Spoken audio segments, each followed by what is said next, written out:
আজকে আমরা ক্লাস 8-এর রাও মার্টিনের প্রশ্নবিচিত্র বই থেকে সংস্কৃত তৃতীয় পর্যায়ে ক্রমিক মূল্যায়নের 1 নম্বর স্কুলটা সলভ করব। তোমরা দেখতে থাকো। তো প্রথমে আছে 1, বাংলা অর্থ লেখো। বাসাংসি জীর্ণানি যথা নিহায় নবানি গৃহাতি নর, এটা লুপ্ত যুক্ত পরাণী, তথা শরীরানি বিহায় জীর্ণ ন্যাজ্যানি সংয়াতি নবানি দেহি। এটার বাংলা অর্থ লিখতে বলেছে। দেখো, এই যে যেমন মানুষ পুরাতন বস্ত্র ত্যাগ করে নতুন বস্ত্র পরিধান করে, তেমনি আত্মা জীর্ণ শরীর ত্যাগ করে নতুন শরীর ধারণ করে। দেখে নাও। তারপর আছে অথবা দিয়ে, ন জায়তে ম্রিয়তে বা কদাচিৎ নায়ং ভবিতা বা ন ভূয় অজৌ নিত্য শাশ্বতয়ং পুরাণে ন হন্ততে হন্ত মানে শরীরে। তো এটার অর্থ হবে আত্মার জন্মও নেই, মৃত্যুও নেই, এটি কোনোদিনও ছিল না, এখনও নয়, যে ভবিষ্যতে থাকবে না। আত্মা জন্মহীন, নিত্য, শাশ্বত এবং পুরাতন। শরীর বিনষ্ট হলেও আত্মার বিনাশ হয় না। দেখে নাও। 2 আছে বাংলায় অনুবাদ করো। অধুনা গৃহে গৃহে মার্গে মার্গে প্রাথমিক মাধ্যমিক মহাবিদ্যালয় বিশ্ববিদ্যালয়ে পক্ষয়া সংগণক শিক্ষণ কেন্দ্রাণি এব অধিকানি দৃশ্যন্তে। আধুনিক জীবনে কমপিউ দারস্য সার্বিকম অবদানং সর্বেষাং রাতম অত কমপিয়দারং বিনা অধুনা ন কিমপি কার্য সিদ্ধতি। তো এটাকে বাংলায় অনুবাদ করলে হবে, বর্তমানে ঘরে ঘরে পথে পথে প্রাথমিক মাধ্যমিক বিদ্যালয় ও মহাবিদ্যালয়ের চেয়েও বেশি কম্পিউটার শিক্ষা কেন্দ্র দেখা যায়। আধুনিক জীবনে কম্পিউটারের সার্বিক অবদান সকলেরই জানা, অতএব কম্পিউটার ছাড়া এখন কোনো কাজই সফল হয় না। দেখে নাও। অথবা দিয়ে যেটা আছে, গুরং দ্রোণমালক্য আনন্দ পুলকিত সন একলব্য তং প্রণতবান দ্রোণসদ্যা একলব্য বদত যদি তমসি মম যথার্থ শিষ্যতা তব দক্ষিণ হস্তস্য বৃদ্ধা যুক্তং গলিং ছিত্তা মধ্যং দক্ষিণং যচ্ছ একলব্য সহাস্য মাত্ম নো, এটা লুপ্ত যুক্ত অঙ্গুলি সহস্তেন ছিত্তা তস্মৌ দ্রোণায় গুরু দক্ষিণাং দত্তবান। এটাকে বাংলায় অনুবাদ করলে হবে, গুরু দ্রোণকে দেখে আনন্দিত হয়ে একলব্য তাকে প্রণাম করল। দ্রোণ তখন একলব্যকে বললেন, যদি তুমি আমার প্রকৃত শিষ্য হও তবে আমার ডান হাতের বৃদ্ধাঙ্গুলি কেটে আমাকে দান করো। একলব্য হাসি মুখে নিজের আঙুল নিজের হাতে কেটে দ্রোণকে গুরু দক্ষিণা হিসেবে দান করল। দেখে নাও।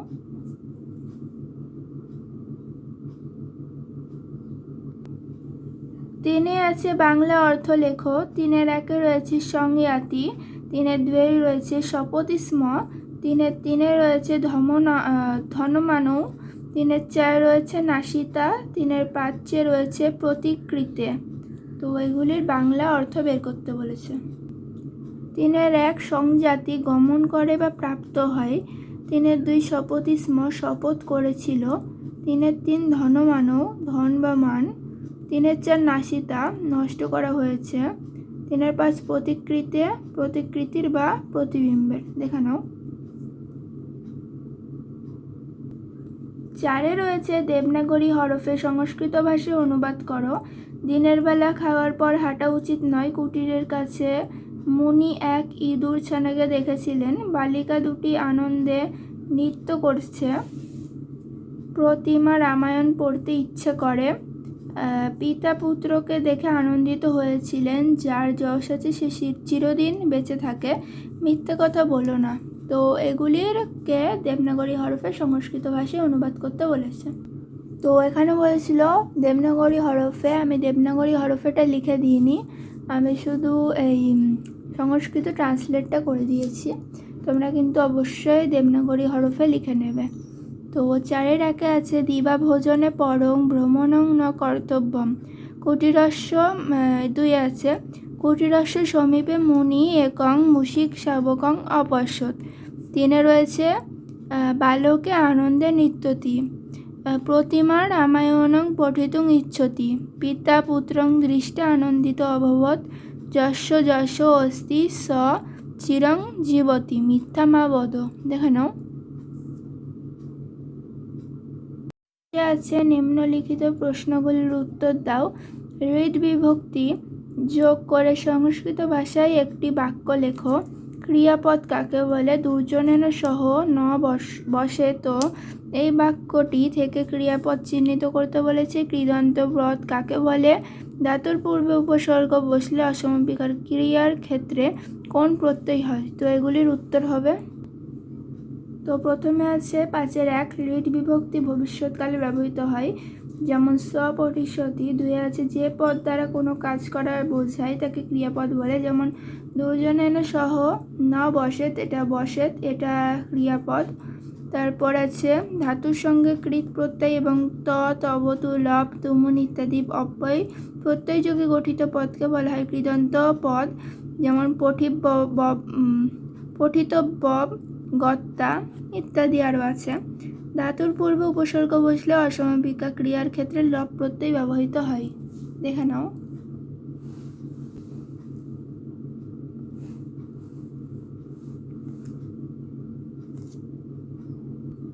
6-এ আছে পদ গঠন করো। 6-এর 1-এ আছে বজ ধাতু যুক্ত ত। 6-এর 2-এ আছে গম যুক্ত তব তু। 3-এ আছে অধি বিয়োগ গম ধাতু প্লাস লট যুক্ত তি। 4-এ আছে আমাইনাস হন ধাতু যুক্ত লব।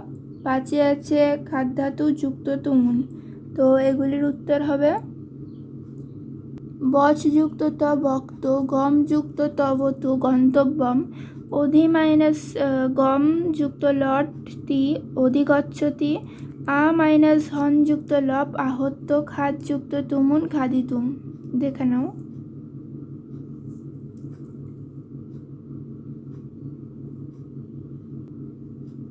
তারপর 7-এ আছে অশুদ্ধি সংশোধন করো। 7-এর 1-এ আছে অহং তিষ্ঠতি। এখানে তিষ্ঠতি থেকে তিষ্ঠামি হবে, সবাই এটা লিখে নাও, আমি বলে দিলাম। তারপর 2-এ আছে বালক হসন্তি। এখানে হসন্তি থেকে হবে হস্যসি হবে এখানে। তারপর 3-এ আছে ছাত্র গৃহম আগত্যা খাদতি।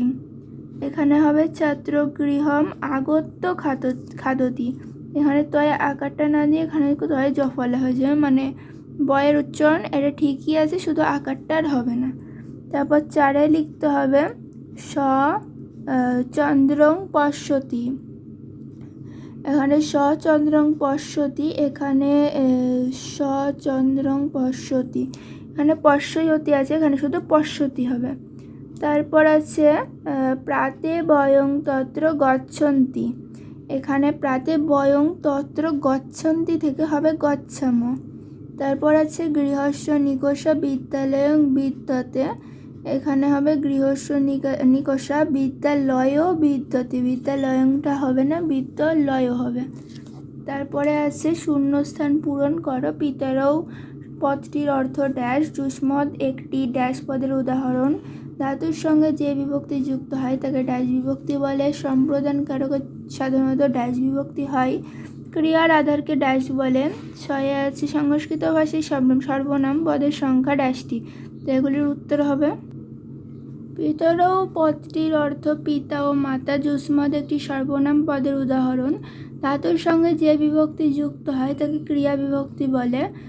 সম্প্রদানকারকে সাধারণত চতুর্থী বিভক্তি হয়। ক্রিয়ার আধারকে অধিকরণ বলে। আর সংস্কৃত ভাষায় সর্বনাম পদের সংখ্যা 35টি। দেখে নাও। তারপর 9 আছে সন্ধি বিচ্ছেদ করো। 1 আছে বলির বুদ্ধ, 2 আছে অর্জুনস্য, 3 আছে চিত্রাঙ্গনম, 4 আছে নিরক্ষরতা। তো এগুলি সন্ধি বিচ্ছেদ করতে বলেছে। বলি বুদ্ধ বলি যুক্ত বদ্ধ, অর্জুনশ্চ অর্জুন যুক্ত চ, চিত্রাঙ্গনম চিত্রযুক্ত অঙ্কনম, 4 আছে নিরক্ষরতা নিযুক্ত অক্ষরতা। দেখে নাও।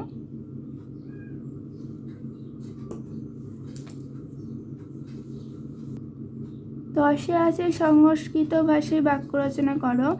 1 আছে সা, 2 আছে পুরা, 3 আছে চ, 4 আছে যত্নেন। তো এগুলিকে সংস্কৃত ভাষায় বাক্য রচনা করতে বলেছে। তো সর্বপ্রথমে আছে স পঠতি, 2 আছে পুরা, পুরা দশরথ নাম রাজা আসিত, 3 আছে চ রাম শ্যাম চ গচ্ছত। তারপর আছে যত্নেন, যত্নেন কার্যং সিদ্ধতি। দেখানো। তারপর 11তে আছে নিম্নলিখিত রেখাঙ্কিত পদগুলির কারক বিভক্তি নির্ণয় করো। 1 আছে নর, নগরে বসতি, এখানে নগরের নিচে দাগ আছে, এটা হবে অধিকরণ কারকের সপ্তমী বিভক্তি। নগরে এটা হবে অধিকরণ কারকের সপ্তমী বিভক্তি। তারপর 2 আছে সূর্যে উদিতে পদ্মং প্রকাশতে, এটাও সেম হবে অধিকরণ কারকের সপ্তমী বিভক্তি। তারপর আছে মম গৃহম, এটা হবে সম্বন্ধ পদে ষষ্ঠী বিভক্তি। মমর নিচে দাগ, মম পদে সম্বন্ধ, মম এই নিয়মানুসারে সম্বন্ধ পদে ষষ্ঠী বিভক্তি। তারপর 4 আছে বৃক্ষাৎ পত্রং পদ্ধতি, এখানে হবে বৃক্ষাৎ পদে অপাদান কারকে পঞ্চমী বিভক্তি। তারপর আছে নরব্যাঘ্রাৎ বিভেতি, এটাও সেম হবে অপাদান কারকে পঞ্চমী বিভক্তি। তারপর মাতা পুত্রায় চন্দ্রং দর্শয়তি, এটা হবে সম্প্রদান কারকে চতুর্থী বিভক্তি। তারপর শব্দরূপ ও ধাতুরূপ নির্ণয় করো। 12-এর 1 সখী শব্দরূপের প্রথমা বিভক্তির 1 বচন, এটা হবে সখা। তারপর 2 আছে সখী শব্দরূপের সপ্তমী বিভক্তির বহু বচন, সখীষু।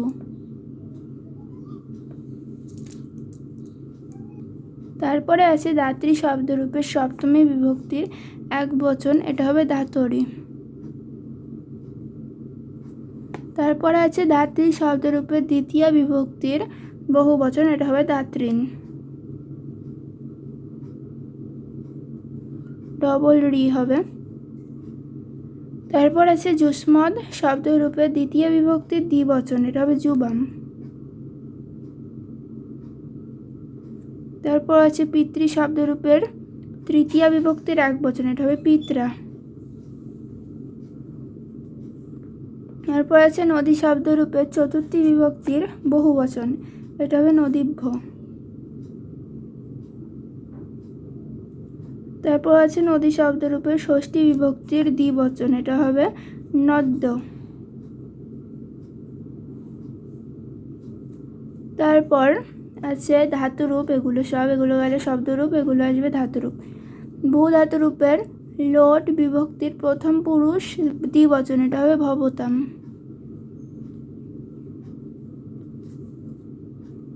ভূ ধাতুরূপের লং বিভক্তির মধ্যম পুরুষের বহুবচন, অভবত।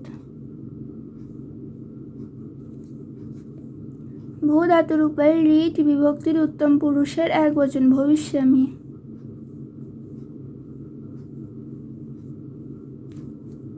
দা ধাতুরূপের লোট বিভক্তির প্রথম পুরুষ বহুবচন, দদাতু।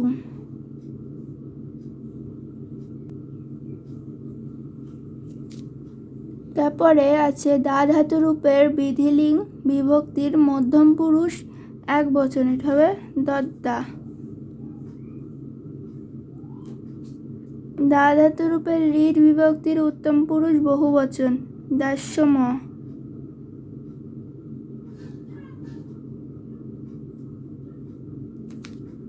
বদ ধাতুরূপের লট বিভক্তির প্রথম পুরুষ 1 বচন, বদতি। বদ ধাতুরূপের বিধিলিঙ্গ বিভক্তির মধ্যম পুরুষ বহুবচন, বদেত। দেখে নাও।